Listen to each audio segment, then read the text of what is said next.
If the world were like a Sleep Number mattress, everything would adapt for your comfort. Because as your life changes and your body changes, Sleep Number mattresses adapt and shift to give you personalized comfort night after night. And now everything's on sale during our Memorial Day event. Save up to $1,200 on mattresses, plus free delivery when you add a base. Ends Monday. To experience a whole new world of comfort, visit a Sleep Number store or go to sleepnumber.com. Sleep Number. To a good life sleep.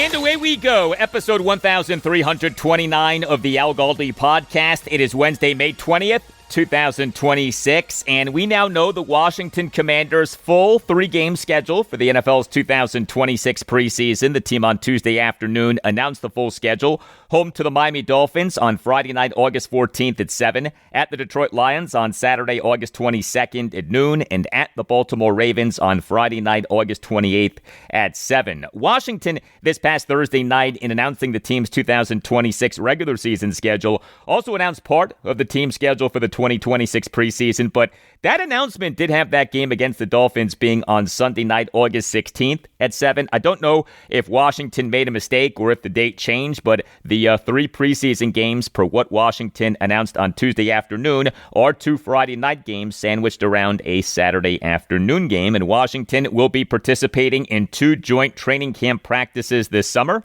a practice with the Dolphins at Washington's team facility in Ashburn, Virginia on Wednesday, August 12th, and a practice at the Ravens team facility on Wednesday, August 26th. Hello and welcome to this Wednesday installment of the Al Galdi podcast. Should Washington sign unrestricted free agent receiver Stefon Diggs? Should Washington bring Stefon Diggs home off him having gone to high school and college in the Washington, D.C. area? Next segment, we'll speak with New England Patriots insider Mike DeBate of SI.com. He's going to tell us all about Diggs' 2025 season with the Pats, high-level detail and insight on how Diggs was as both a player and a teammate for the Pats, and perspective on multiple controversies for Diggs with the Pats. Bottom line, Mike very much endorses Washington signing Stefon Diggs. There's a lot to take in with Diggs, no doubt. But after hearing Mike, you'll see that there's a lot to like with Diggs. New England Patriots insider Mike DeBate of SI.com. Next segment on why the Washington Commanders should sign Stefon Diggs. And yes, I will ask Mike about the affair between Pats head coach Mike Vrabel and now former NFL insider Diana Rossini of The Athletic. Who is leaking the photos/videos? That's my biggest question. Who is the leaker? Who is leaking the photos/videos? And also on the show, I'll talk Washington Nationals and Baltimore Orioles. The Nats' great offense struck again, a 9-6 win over the New York Mets at Nationals Park on Tuesday evening in a game in which the Nats overcame a 5-0 second-inning deficit. James Wood, as the Nats starting right fielder and number one batter, went 3 for 5 with an inside-the-park grand slam and two singles. The O's, they lost for the 13th time in 19 games, a 4-1 loss at the Tampa Bay Rays on Tuesday evening. The O's in MLB's 2026 regular season now are at a new low point, 7 games below 500, just 21-28. Before we get to feedback, Washington Commanders receiver Terry McLaurin, he spoke to reporters on Tuesday afternoon, did so at an event conducted by First Tee, which supports kids getting into golf. Some good stuff from McLaurin on the team's new offensive coordinator, David Blau. We had this back and forth between Commanders insider J.P. Finley of NBC4 Washington and McLaurin. How is this new David Blau offense? Yeah, it's been really fun working with Blau, honestly. You know, I've known him for a really long time. You know, a little tidbit, like, if I wouldn't have committed to Ohio State and went to Purdue, he would have been my quarterback. Wow. So, you know, I've kind of loosely followed his career for a long time. And, you know, obviously him being part of our staff, he's just done a great job since he's been here. I think he's a master communicator. You know what I mean? I think he does a good job of explaining what his expectations are. But also he's personable enough to be able to communicate how he wants it done, and also holding a standard that is going to force us to continue to raise our level of play. And it's just been fun to learn an offense that is going to be multiple, that's going to put guys in situations to have a lot of success and move guys around, you know what I mean, to find advantageous matchups. So, I'm super excited, and, I told him as long as he can still kind of throw me the ball on game day, he's been my game day thrower. So I told Danny Etling he may have to get that call up, because Blau's going to have a lot of other things to focus on. But it's been super fun, you know what I mean? I think him being so young in this space, he comes with very new, fresh, bright ideas. And, I just respect his come up, you know what I mean, from a player to now a coach, and he's earned everything that has come to him. So it's not a surprise by me. He got the opportunity that he did, and I know he's ready to seize it. He says he wants to get you 10 targets a game. I love that. I love that. He told me that way back in February. He texted me that him and I have a really good relationship, and he's been a man of his word. And my job is to prove that each and every day when we're having workouts to be the leader, to be someone you can count on to be on the field and make plays. And that's all I've been asking for. That's all I want. So to win games and have a big part of that. So I was definitely smiling when I saw that come across his phone. And, from OTAs and stuff, I could definitely tell that's going to be a part of it, along with the other guys as well. There's going to be opportunities for me to take away coverage for Chig and for, Trey and, Bill and just so many other guys on our offense. So I think that's cool when you have a multiple offense that has multiple looks and formations, can make things look the same and marry together. It provides opportunities for everybody. Would be great for Terry McLaurin to get at least 10 targets a game. You can hit me up on X at Al Galdi. You can email me the Al Galdi podcast at yahoo.com. And if you're on Apple Podcasts, give the podcast a 5-star rating. On the podcast, we'll read whatever you write in writing a review of the podcast. And what you write could be a sports take. You don't just have to write about the podcast. From Sterling Porter, CPA, on Apple Podcasts. Right, Sterling? I grew up a Skins fan in the late 80s and 90s in North Carolina. I moved to Atlanta in the 2000s and was looking for good coverage of the Skins online. I discovered the Team 980 and this guy named Al Galdi. He immediately stood out. One thing I remember about his show was when the Skins went on a winning streak, one of their few under Snyder, and Galdi would have Fred Smoot come in on Mondays and they would play It Feels Good by Tony. Galdi was and still is entertaining, yet knowledgeable and relatable. When he left 980, I was devastated and immediately tweeted to him to start a podcast. I guess he received many of those same tweets from others, as here we are, and several years and episodes later, the quality still remains top-notch. Keep doing what you do, Al. Your excellence at your craft inspires me and others to be excellent at our crafts, praying for continued success. Well, thank you very much for that, Sterling. The mouth of the South.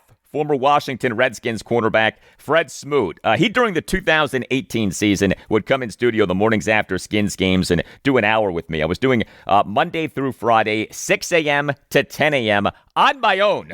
4 hours of solo radio every weekday morning. And by the way, I did much of that season with one working phone line. The radio station had just gotten sold, and I went from doing weekdays 5 a.m. to 7 a.m. to weekdays 6 a.m. to 10 a.m. 4 hours on my own with one working phone line. Because the company that bought the station didn't have the studios ready. Usually, you have like 8 phone lines in order to take calls. We had one phone line. Good times. Anyway, Fred Smoot would come in from 9 a.m. to 10 a.m. the mornings after Skins games, and we'd do the show together for an hour, and we would play the all-time great song, It Feels Good, by Tony, after Skins wins. And remember, the Skins in the 2018 regular season went 6-3 before the team got mangled by 2 quarterbacks suffering fractured right fibulas over 3 games. First Alex Smith, then Colt McCoy. But the team was 6-3, and so we, for a while, had good reason to play It Feels Good by Tony. It still is amazing how that season fell apart, right? The Skins QB1 Alex Smith suffered a fractured right fibula and fractured right tibia in a 23-21 loss to the Houston Texans at FedEx Field on November 18th, 2018. And the Skins QB2 Colt McCoy suffered a fractured right fibula in a 28-13 loss at the Philadelphia Eagles on Monday Night Football on December 3rd, 2018. The Skins went from 6-3 to 7-9, just 1-6 over the final 7 games. Although, as you may recall, the 6-3 was not exactly a robust 6-3. The Skins were 6-3 with a point differential of +1 Think about that. 6-3 with a point differential of +1. And Alex Smith was not exactly putting up sparkling numbers. And so that 2018 team, even at 6-3 to me, felt like a house of cards that could come tumbling down. We'll never know what would have happened had Alex Smith not gotten injured, but I'm not convinced that the final record would have been that much better than 7-9. Email from Joel Charney on our conversation on Monday's show, episode 1327, with Washington Wizards insider Josh Robbins of The Athletic. Writes Joel, "Hi Al, just listened to the Josh Robbins interview on the Wizards' upcoming draft opportunity. Superb interview, excellent questions from you as always, and really thoughtful and knowledgeable responses from Robbins. I think he's the best Wizards insider you've ever had on. Hope we'll hear more from him in the future." Thank you very much for that, Joel. Yeah, Josh was terrific. It would definitely encourage anyone who has not heard our conversation to check it out. Intel on the Wizards off covering the 2026 NBA Draft Combine, including what the Wizards are thinking with their number 1 overall pick in the 2026 NBA Draft. What NBA executives think that the Wizards should do with the pick, including possibly trading it, and whether the Wizards made a mistake in trading Deni Avdija. I really like Josh's response to that question. All right, well, as our Wizards hopefully are in the midst of a successful rebuild, you can successfully rebuild your wardrobe with Quince. A wardrobe rebuild via Quince is masterful, like what Michael Winger and Will Dawkins are doing with the Wizards right now. Quince makes ordering clothes easy. I just got new shorts from Quince, sand dune colored cotton chino drawstring shorts. Ordering the shorts took minutes, and I right away was able to figure out the right size. And the shorts are great, really comfortable, look good, and feel good with Quince. Quince has all of your wardrobe staples for spring. Think 100% European linen shorts and shirts from just $34. Everything is priced at 50 to 80% less than what you'd find with similar brands. How? Well, Quince works directly with ethical factories and cuts out the middlemen, so you're paying for quality, not brand markup. Everything is designed to last and make getting dressed easy. Refresh your everyday with luxury that you'll actually use. Go to quince.com/Galdi for free shipping on your order and 365-day returns, now available in Canada too. That's QUINCE.com/Galdi. Free shipping and 365-day returns. Quince.com/Galdi. If the world were like a Sleep Number mattress, everything would adapt for your comfort. Because as your life changes and your body changes, Sleep Number mattresses adapt and shift to give you personalized comfort night after night. And now everything's on sale during our Memorial Day event. Save up to $1,200 on mattresses, plus free delivery when you add a base. Ends Monday. To experience a whole new world of comfort, visit a Sleep Number store or go to sleepnumber.com. Sleep Number, to a good life sleep.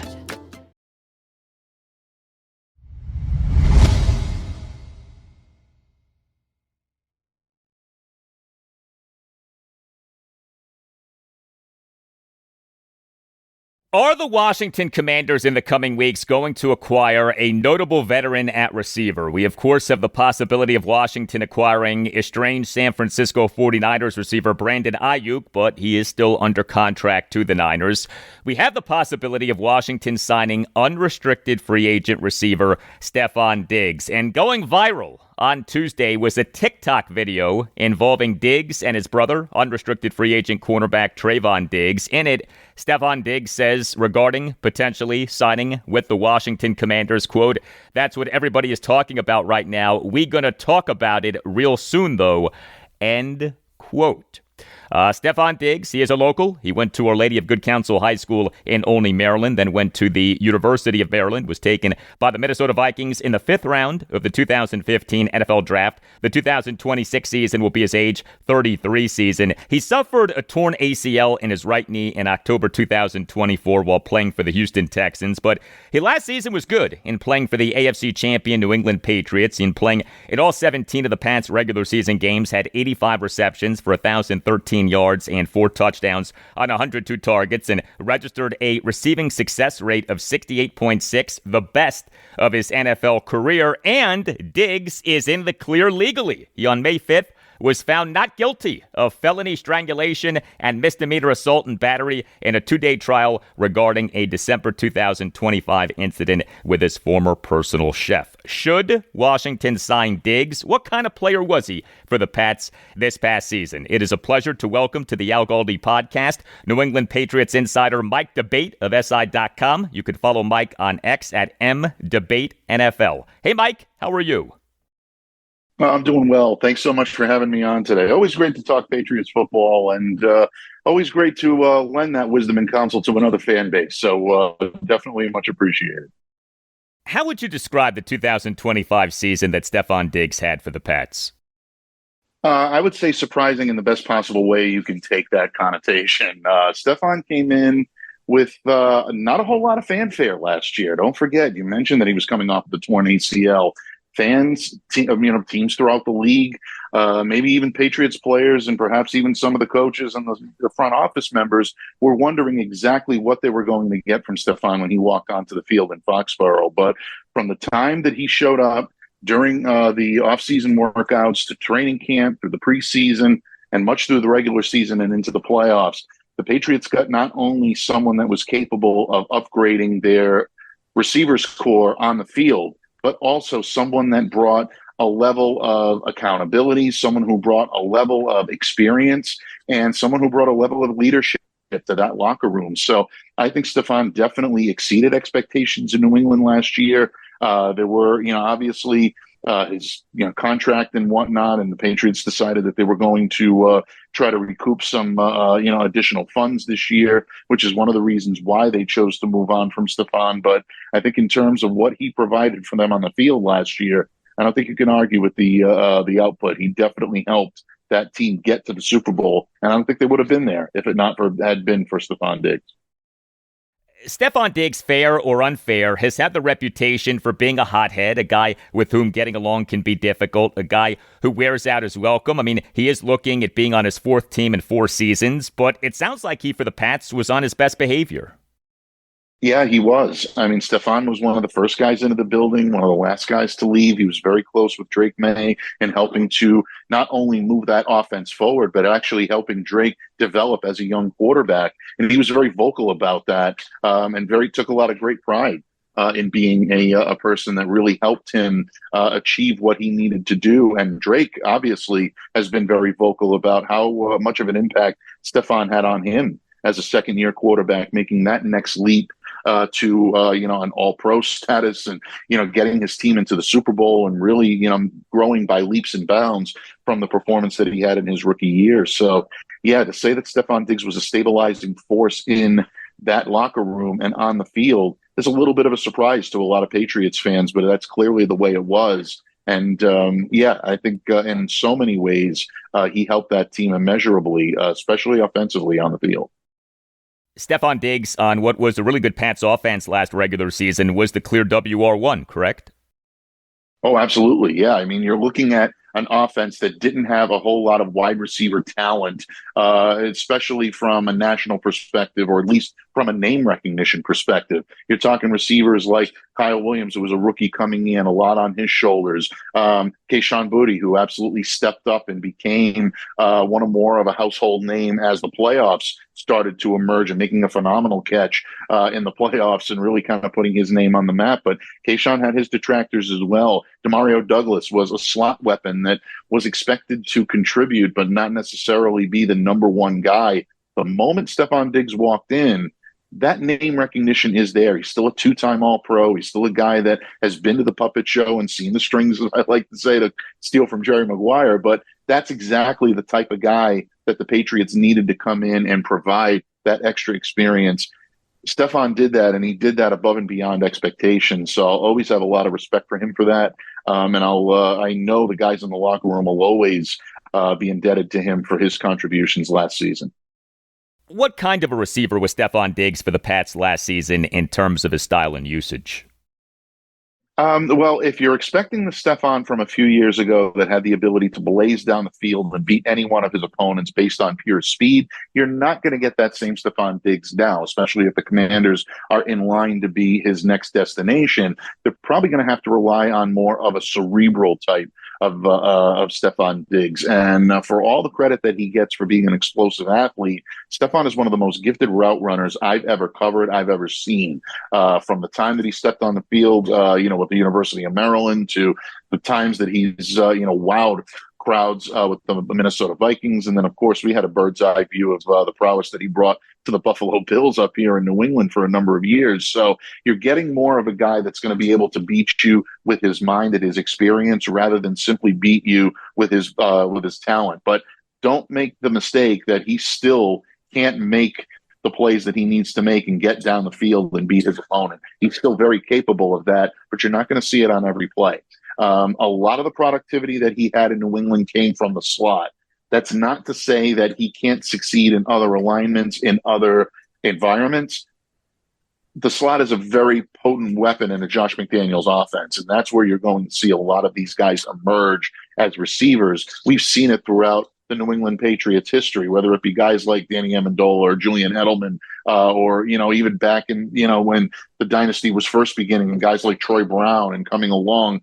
Those guys succeeded because a McDaniels offense is so predicated on featuring talent from the slot. Diggs is absolutely capable of being that guy, but he can still align on the perimeter. He's still got enough quickness to be able to win his battles there, and he's still savvy enough to be able to adapt to what his quarterback is going to need. So I would still say you're getting one of the better receivers in the league by signing Stefon. Maybe not necessarily a top 5, top 10 guy anymore, but he's definitely in the discussion of guys that can be a difference maker in any offense that he joins this season. What you said earlier about Stefon Diggs being good for the development of the Pats QB1 Drake Maye stood out. The Pats, of course, took Maye, one pick after Washington took quarterback Jaden Daniels with the number 2 overall pick in the 2024 NFL Draft. What more can you tell us about the Diggs-Maye relationship? I think it was a very solid one right from the get-go. I think Drake automatically looked at Stefon as someone that he could learn from, someone that had been a big key in watching the emergence of Josh Allen, who has drawn a lot of comparisons to Drake Maye, for better or for worse, whether people agree with it or not. There are similarities in the way these two guys play the game. So naturally, they're going to be compared. And the fact that they're sharing the same division, and there's a media narrative that wants these guys to share a rivalry for a number of years, you're going to get that comparison. But Maye automatically, I think, understood that Diggs was someone that he could come in and learn from. And I think if it is going to be Washington, and Jaden is the guy that's going to be, throwing passes to Stefon this year, I think he's similarly wired in terms of being singularly locked into his goals and making sure that everything he does on the field advances his talent forward. Jaden had one of the best rookie seasons that you've seen a quarterback have in quite some time. And that really, I think, has filled Commanders fans with so much enthusiasm for what this kid is capable of doing, not just in the future, but really in the short term. And adding a guy like Stefon Diggs is such an important part of a quarterback's growth. So I would expect a same type of relationship where it's a give and take. Diggs is going to come in, and regardless of who he's playing with, he's going to look at the quarterback and he's going to say, okay, well, this is the type of receiver I have to be in order to succeed. Does it mean I have to play a little more of a role on the perimeter? Does it mean I can succeed from the slot? Do I have to take on a more leadership role because the quarterback is not seasoned enough to take that role on yet?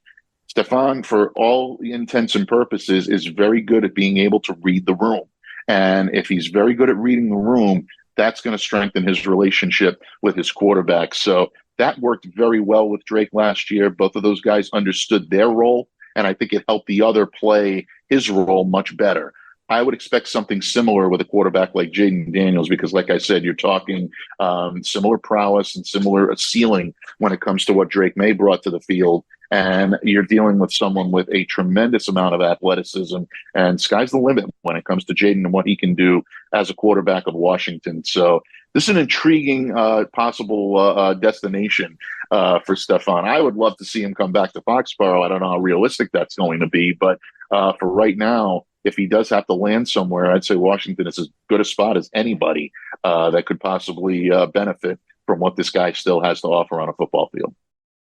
The reason that the Pats appear unlikely to re-sign Stefon Diggs is what exactly? Well, right now, I think it would probably be touches that would be available, especially if the outside rumors are true and that A.J. Brown is probably going to find his way to New England from Philadelphia either on or shortly after June 1st, you're looking at a wide receivers room now that may not be able to handle an A.J. Brown, a Stefon Diggs, a Demario Douglas, a Kyle Williams. Even Efton Chisholm III is starting to get some buzz about being a potential second-year growth candidate when it comes to the wide receivers room. And the second is that New England is also going to be looking around at probably extending A.J. Brown if he does come in. How much are they going to want to commit to the wide receiver position, knowing that with Drake Maye's contract coming up, Christian Gonzalez needs to be signed to a multi-year deal. These are all factors that are right now ruminating on the office of Elliot Wolf, our executive vice president of player operations. He's got a lot on his plate. I think it would be more financially driven and logistically driven than anything else. But there was a whole lot of like and a whole lot of respect for Stefon in that locker room. If there's any way that they could make it work, I think they would absolutely entertain the idea. But again, I think it's just going to be lack of logistics and possibly even lack of commitment to funds that would keep him away from New England this year. Much more with Mike Debate in moments, but if you enjoy this podcast, check out BGO Blind Pig, the official podcast of BGObsession.com. BGO Blind Pig is great. It is a roundtable discussion of the Washington Commanders. It's like you and a bunch of your buddies who are Washington fans are hanging out and talking about the team. The conversation is smart and fun and respectful. The latest episode features an examination of Washington's most impactful moves this offseason. Enhance your Washington Commanders content via the BGO Blind Pig podcast. You can find the BGO Blind Pig podcast on YouTube and on any major podcast provider. Make BGObsession.com the home for your burgundy and gold obsession, and make the BGO Blind Pig podcast part of your Washington Commanders podcast rotation. We're getting terrific insight on whether Washington should sign Stefon Diggs as we speak with New England Patriots insider Mike Debate of SI.com. Diggs in the Pats going 3-1 this past postseason. 4 games, 14 receptions for 110 yards and a touchdown on 20 targets. What's your evaluation of how he did in the playoffs this past season? Yeah, I think a lot of people will tell you that maybe his production kind of slacked off a little in the postseason. That's a pure numbers evaluation. When you look at what he did on the field, Stefon was still doing a lot of the same things that he did, baiting in his opponents, making sure that he was making his breaks and getting open when he needed to. Drake struggled mightily in the playoffs as well, and I don't think anybody can argue that fact. His offensive line really broke down, and it really led to a lot of problems for Drake Maye behind the line of scrimmage, where he was rushed to get a lot of the passes that he was trying to get off into the hands of people that could make plays with the ball. It just simply wasn't feasible because he had no reaction time. He was really under duress for a good amount of the playoff football that he played. So that's going to automatically take your productivity if you're a wide receiver and really lessen it when it comes to the statistical output. But I still saw a lot of the same savvy and a lot of the same willingness, and certainly there was no lack of effort or no lack of desire to succeed on Stefon Diggs' part. So I wouldn't say he regressed in the postseason. His numbers certainly took a dip, but I think a lot of that had to do with the Patriots' woes in finding pass protection for Drake Maye and simply not being able to sustain that for a good long period of time. This coming weekend is Memorial Day weekend. It was right around this time last year that a video of Stefon Diggs holding what appeared to be a pink substance while on a boat with a number of women went viral. We never found out what that pink substance was. Pats head coach Mike Vrabel at the time said that the team would address the matter internally. Now, Diggs never got punished, never got in any legal trouble or anything like that. And, the controversy now seems rather quaint given what has happened with Vrabel since. But what was the deal with the pink substance? I think really what you guys know is kind of what we know here in New England. Every time we asked the question was addressed, and they basically advised that the matter had been addressed internally. They had spoken to Stefon extensively, and that they had advised him that there was an era of accountability here in New England that needed to be adhered to by all players and coaches alike. And, I think those conversations are going to continue this year, especially for a lot of reasons, which, will probably be a conversation for another day. But everyone is going to have to be held to those standards. So we'll see, what happens in the future. But when it comes specifically to Stefon, from my understanding, is that the matter was addressed, the matter was looked into, and they were able to move on from it and then move forward. And in that respect, I think that's why you saw Stefon become such a major part of what the Patriots did offensively last year, and why he was such a key member of that staff, especially when it came to Drake Maye and his abilities to lead this team and to move forward. Once again, having someone with the experience and having someone with the resume of Stefon Diggs automatically commands the attention of not only the guys in the room, but everyone outside of it. All of a sudden, for the first time in a long while, Patriots had someone that opponents had to game plan for, and I think that made a huge, deal when it came to how he was able to be effective on the field. But none of that would have happened if there was something that had emerged from that Memorial Day weekend mishap. This is the best way for me to put it, where that would have lessened his ability to be the player that they needed him to be. I don't think that would be an issue moving forward, either here in New England or anywhere else he may end up this season. And then Stefon Diggs on May 5th being found not guilty of felony strangulation and misdemeanor assault and battery in a 2-day trial regarding a December 2025 incident with his former personal chef. What's your take on that whole situation?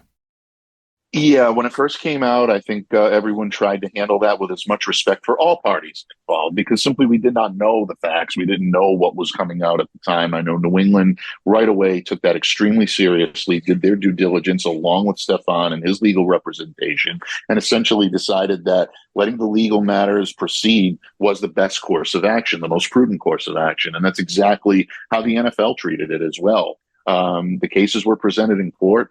Obviously, there was, a ruling that, came, and he was exonerated from those charges. So I think both sides at this point, meaning the NFL and meaning Stefon Diggs, and maybe even the Patriots, obviously thrown in there, are ready to move on, clean the slate, and move forward. So at this point, my take on that is that it's behind all parties involved right now, including New England. I don't think there will be a specter of that hanging over Stefon's head as he looks now to find his new home for 2026. I think he's left that behind him. And I think, for much better purposes, I think all parties involved when it comes to the negotiations of where he'll end up this year will be much better for that.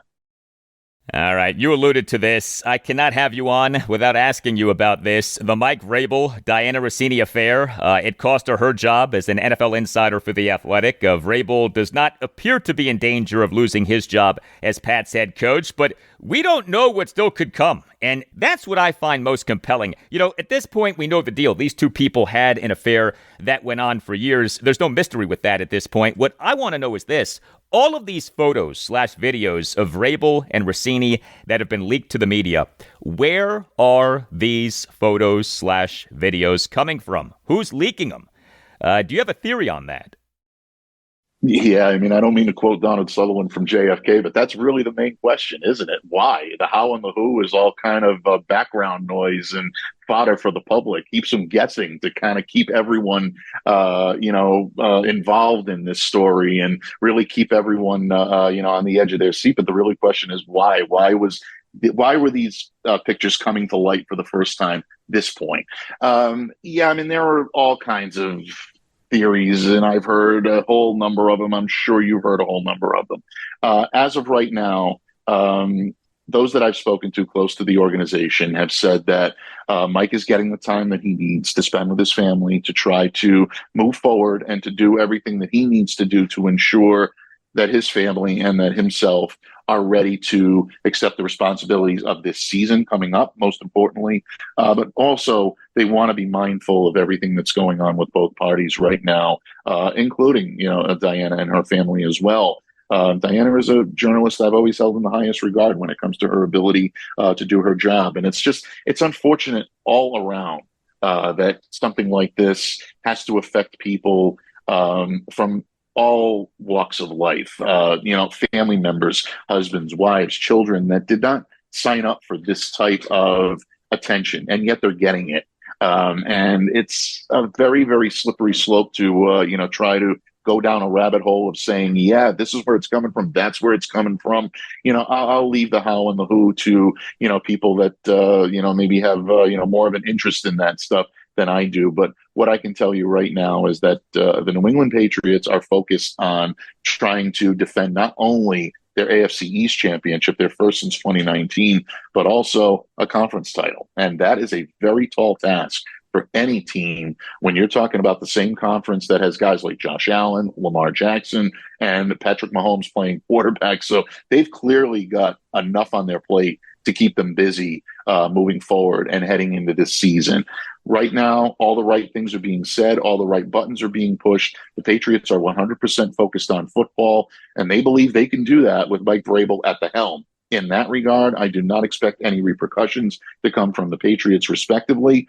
I think they're going to move forward, and I think they're going to try to do everything they can to keep the focus on football.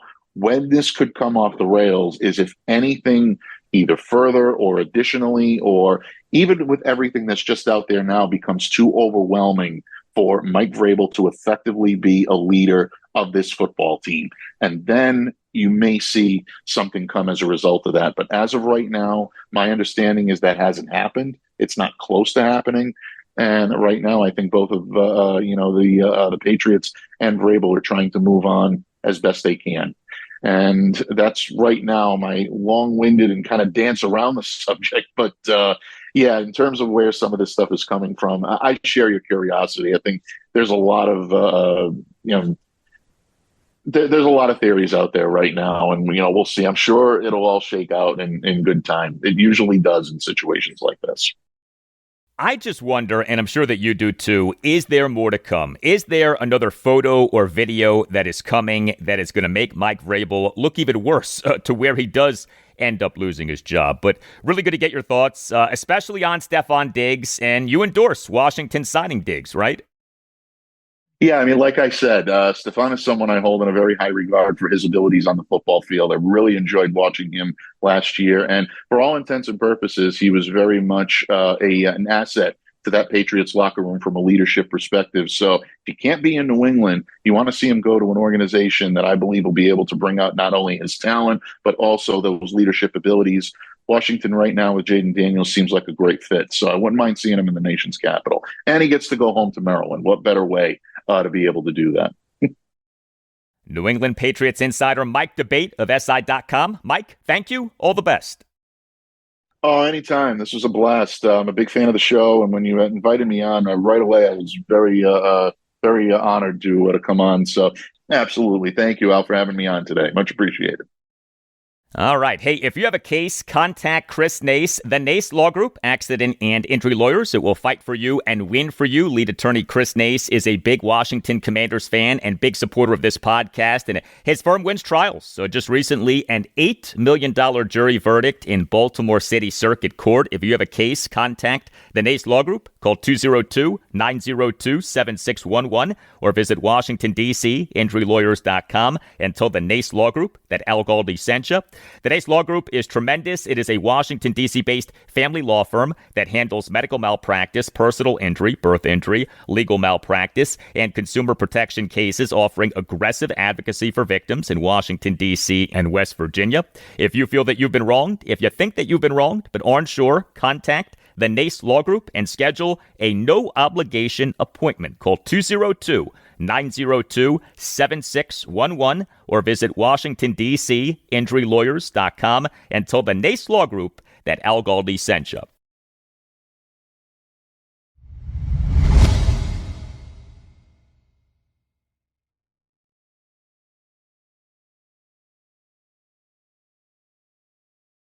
The 2026 Washington Nationals offense really is something. For the second time in 7 days, the Nats overcame a 5-0 second-inning deficit in a win. Last Wednesday evening, May 13th, an 8-7 10-inning win at the Cincinnati Reds in a game in which the Nats overcame a 5-0 second-inning deficit. And Tuesday evening, May 19th, a 9-6 win over the New York Mets at Nationals Park in Game 2 of a 4-game series. This was a game for which the start was delayed for 46 minutes due to rain. This was a game in in which the Nats overcame a 5-0 second-inning deficit.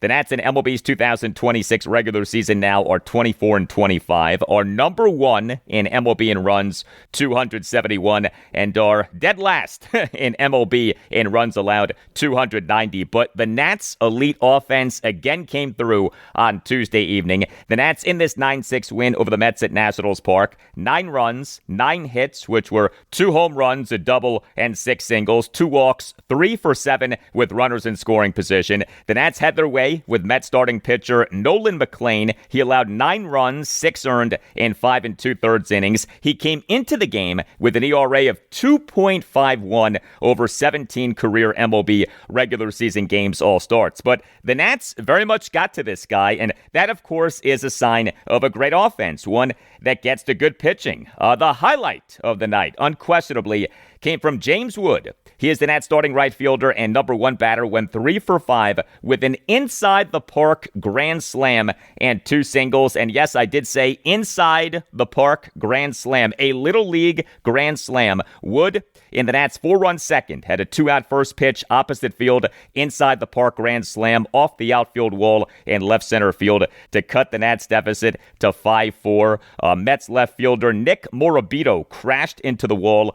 And then Mets center fielder Tyrone Taylor looked at Morabito as the ball rolled down the warning track and onto the outfield grass, and Wood came racing into home for the inside-the-park grand slam. Nick Morabito, by the way, was making his MLB regular season debut. He was taken by the Mets in the second round of the 2022 MLB first-year player draft out of Gonzaga College High School in Washington, D.C. But what a moment for James Wood with that inside-the-park grand slam. Wood, for this regular season, now has an OPS of 933. Jose Tena, he is the Nats starting DH and number 3 batter, went 1 for 4 with a solo homer. Tena, in the Nats' 3-run third, had a leadoff first pitch, opposite field homer to left field to tie the game at 5.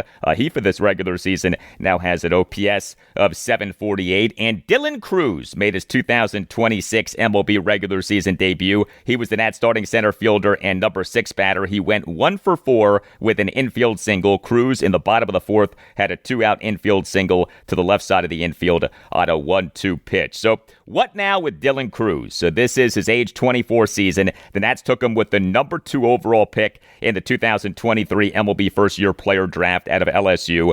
He was viewed as a near major league ready player, but he has struggled. He, over his first 2 MLB regular seasons, 2024 and 2025, had an OPS of just 634 and an OPS plus of just 79 over 454 plate appearances.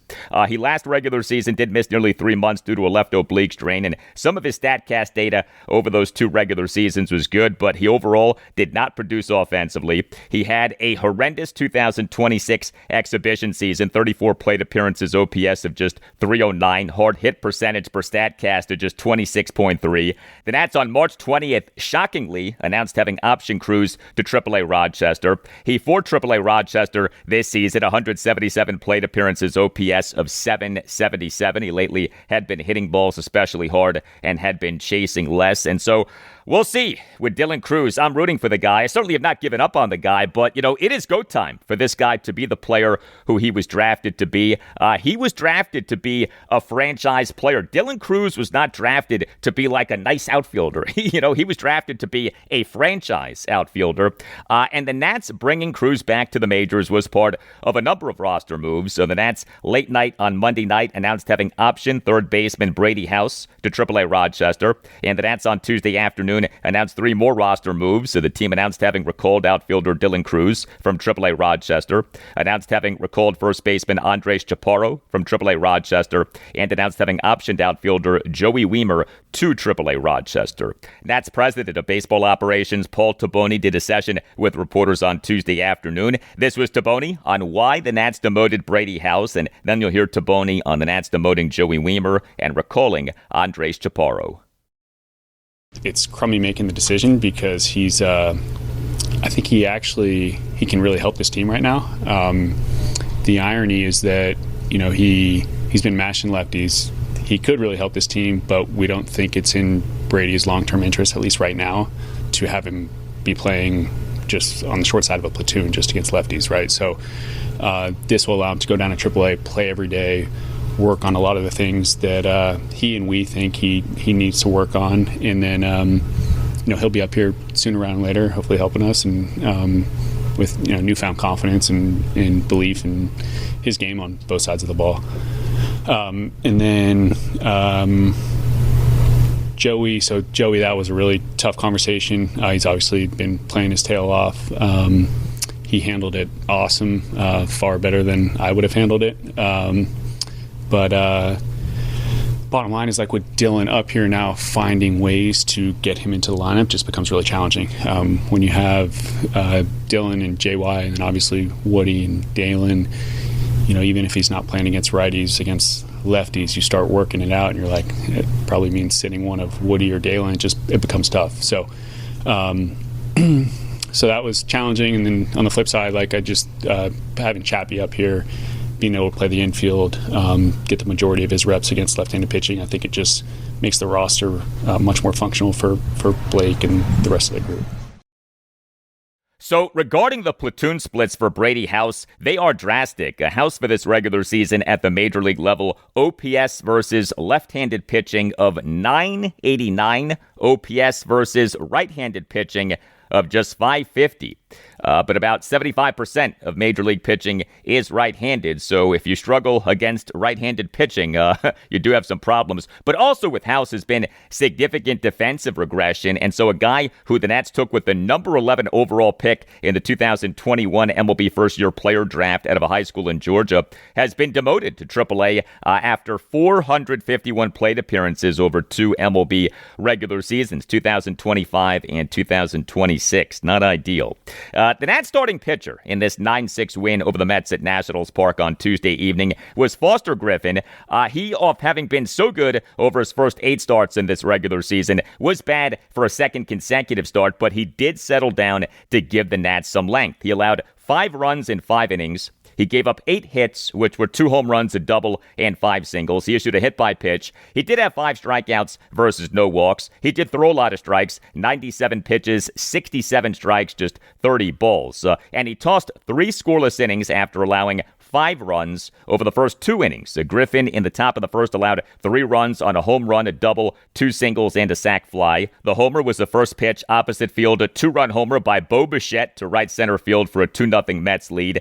Griffin in that Mets 3-run first threw 26 pitches, although 21 of the pitches were strikes. And Griffin in the top of the second allowed 2 runs as he gave up a 2-out full count 2-run homer by Bo Bichette to left field for a 5-0 Mets lead. But good to see Griffin then toss scoreless 3rd, 4th, and 5th innings. You look at Foster Griffin now for this regular season, 10 games all starts, ERA of 4.02, whip of 1.18. He has allowed 25 earned runs. 14 of them have come over his last 2 outings. And the Nats relief pitching in this 9-6 win over the Mets at Nationals Park on Tuesday evening was good. 2 Nats relievers combined to allow 1 run in 4 innings. Brad Lord, 1 run in 3 innings, 3 strikeouts. So Lord in the top of the 7th allowed a run as he gave up a 2-out solo homer by ex-Nat Juan Soto to center field to cut the Nats lead to 9-6. The homer went a projected 434 feet per Statcast, but Lord is doing a good job as a long man for the Nats. Brad Lord in this regular season has these stats: 15 games, 32 innings, ERA of 3.09, whip of 1.09, and Richard Lovelady tossed a perfect top of the 9th for the save. Game 3 for the Nats against the Mets at Nationals Park, Wednesday evening at 6:45. The Nats have listed Zach Littell as their probable starting pitcher for the game. Look, choosing life insurance is tricky. Heck, life insurance as a topic can be uncomfortable, but Ethos makes getting life insurance fast and easy 100% online. You can get a quote in seconds, apply in minutes, and get same-day coverage. There's no medical exam. You just answer a few simple health questions. You can get up to $3 million in coverage. Some policies are as low as $30 a month. You'll get your lowest rate from Ethos' network of trusted carriers. And know this, Ethos has a rating of 4.8 out of 5 stars on Trustpilot with over 4,000 reviews. Take 10 minutes today to get covered with life insurance through Ethos. Get your free quote at ethos.com/Al Galdi. That's ethos.com/Al Galdi. Ethos.com/Al Galdi. Application times may vary. Rates may vary. We've all been there. You're away for the weekend, the big game is on, and you realize you're restricted from watching. Or maybe you're trying to check the latest lines on your betting app, but your local network is blocking the site. These are the ultimate unforced errors. You can prevent this from happening to you with IPVanish. IPVanish is the powerhouse VPN designed to keep you in the game no matter where you are. IPVanish helps you stay connected to your favorite team and streaming services while you travel, but it's not just about watching the game. For the bettors out there, IPVanish provides an extra layer of security and privacy that helps you access your account safely on public Wi-Fi. Plus, IPVanish is lightning fast, so you won't have to worry about lag during those crucial live betting moments. Right now, get a massive discount at IPVanish.com. That's IPVanish.com to get started today. Secure your play and go to IPVanish.com. If the world were like a Sleep Number mattress, everything would adapt for your comfort.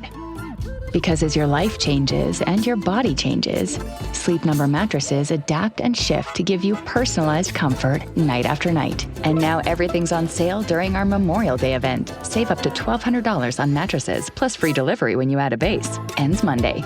To experience a whole new world of comfort, visit a Sleep Number store or go to sleepnumber.com. Sleep Number, to a good life sleep.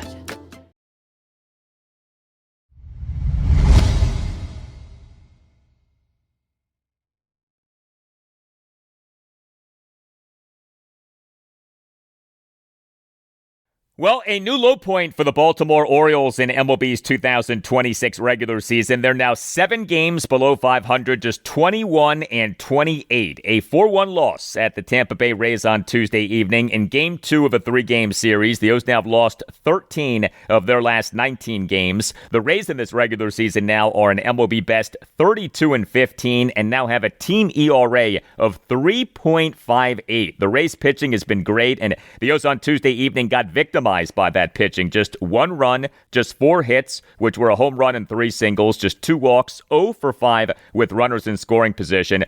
Now, the homer came from Taylor Ward. He is the Orioles starting left fielder and number 1 batter, went 1 for 4 with a solo homer. Ward in the Orioles 1-run first had a leadoff homer to left field for a 1-0 Orioles lead, and for just his 2nd home run in this regular season. He has 15 doubles, but just 2 homers, but his OPS is 800, which is good. Also, Jackson Holliday made his 2026 MLB regular season debut. He was the Orioles starting second baseman and number 7 batter. He went 0 for 2. The O's on Monday evening announced having activated Holliday off the 10-day injured list, which he had been on since March 25th, retroactive to March 22nd. This due to having undergone surgery to address a fractured hamate bone in his right wrist on February 12th.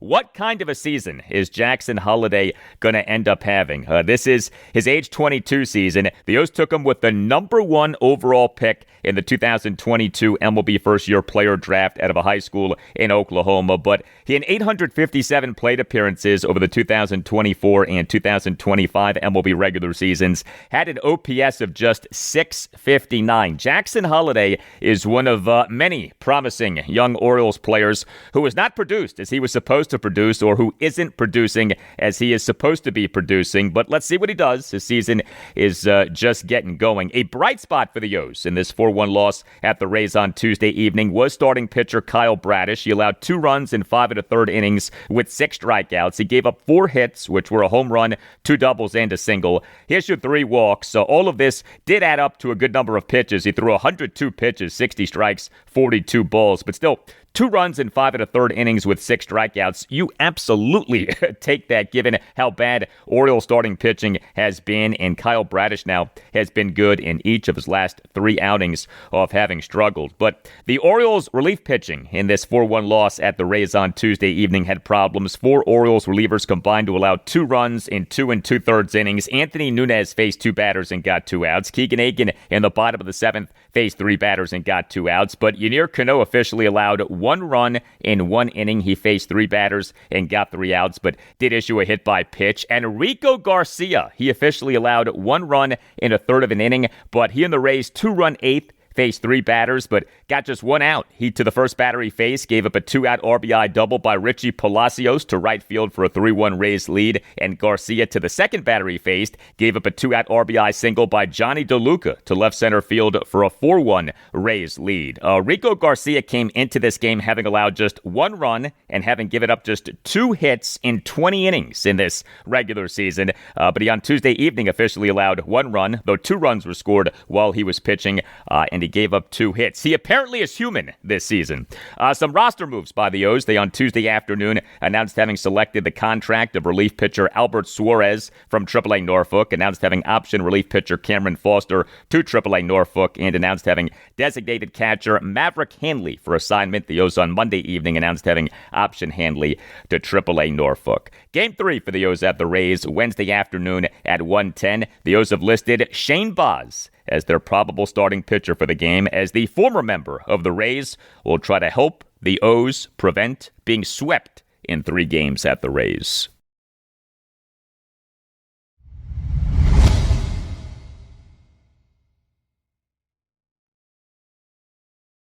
And that'll do it for you and me for now, but there's more to come. Thursday's show, episode 1330, will provide you with more on the Washington Commanders. Also on Thursday's show, I'll talk Washington Nationals and Baltimore Orioles. The Nats are home to the New York Mets Wednesday evening at 6:45 for Game 3 of a 4-game series. The O's are at the Tampa Bay Rays Wednesday afternoon at 1:10 for Game 3 of a 3-game series. Have a great rest of your Wednesday, and I'll talk to you on Thursday. How is this new David Blau offense? Yeah, it's been really fun working with Blau. Honestly, I've known him for a really long time. A little tidbit, like if I wouldn't have committed to Ohio State and went to Purdue, he would have been my quarterback. Wow. So, I've kind of loosely followed his career for a long time. If the world were like a Sleep Number mattress, everything would adapt for your comfort. Because as your life changes and your body changes, Sleep Number mattresses adapt and shift to give you personalized comfort night after night. And now everything's on sale during our Memorial Day event. Save up to $1,200 on mattresses, plus free delivery when you add a base. Ends Monday. To experience a whole new world of comfort, visit a Sleep Number store or go to sleepnumber.com. Sleep Number, to a good life sleep.